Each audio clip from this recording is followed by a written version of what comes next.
আচ্ছা, যে গেমের বিষয়ে একটু বলো সাব্বির, যে যখন তোমরা গেম দিত তোমরা যে বিষয়টা জানাইতো না এই বিষয়ে। আসলে গেম যখন মনে করেন গেম যে হবে এই ব্যাপারে মনে করেন যে এজেন্ট আপনাকে নিয়ে আসবে, সেও জানে না যে কবে কোন সময় গেম হবে। গেমের পরে সে জানতে পারে যে আসলে এই দিনকে গেম হবে।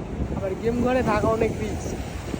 মনে করেন যে রাতে ঘুমাইতাম আপনার লুঙ্গি পরে, আমরা বাঙালিরা কিন্তু ম্যাক্সিমাম লুঙ্গি পরে স্বস্তি বোধ করি, হ্যাঁ। কিন্তু লুঙ্গি পরে ওখানে ঘুমানো যাইতো না। মনে করেন কেউ এই ব্যাপারে বলে না। আপনার পরিবেশ পরিস্থিতিতে শিকার বুঝে গেছিলাম যে মানে তুমি বলতে চাইতেছো যে যে কোনো মুহূর্তে যারা গেমটা মূলত দে, তারা যে কোনো মুহূর্তে বলবো যে কয়েক মিনিটের ভিতরে তৈরি হয়ে যেতে হবে। হ্যাঁ সে লুঙ্গি পরো। হ্যাঁ। রেড হয়ে যাওয়া লাগতে পারে। তারপর আপনার ঘটনা ঘটে গেম করে রেড দেয় পুলিশে অনেক সময়, আচ্ছা। দেখা যাচ্ছে মাফিয়াই রেড দেয়।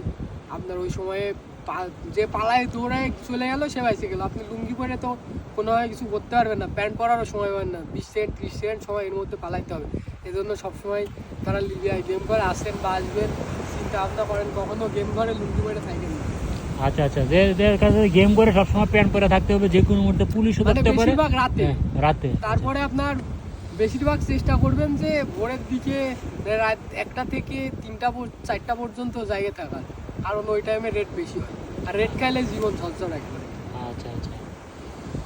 তো এই সাগর দিয়ে কিন্তু মূলত মানুষ ইতালিতে আসে। সাগরের অবস্থাটা একটু দেখাই, আছে কিন্তু খুবই ভয়াবহ হয়, যে দেখেন যে প্রচুর ঢেউ।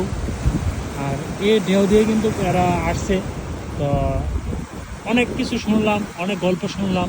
এদের জার্নিটা কিন্তু আসলে এতটা সহজ ছিল না।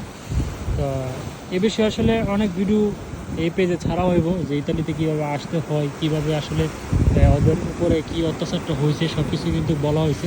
তো সবাই পাশে থাকবেন। আর দেখতেছেন এই সাগরের অবস্থা আছে কত ভয়াবহ, এই যে দেখতেছেন। তো এরকম এর চেয়েও নাকি ভয়াবহ অবস্থায় এই ওরা আসলে গেম দিছে আর কি। তো সবাই ভালো থাকবেন, সুস্থ থাকবেন, আল্লাহ হাফিজ।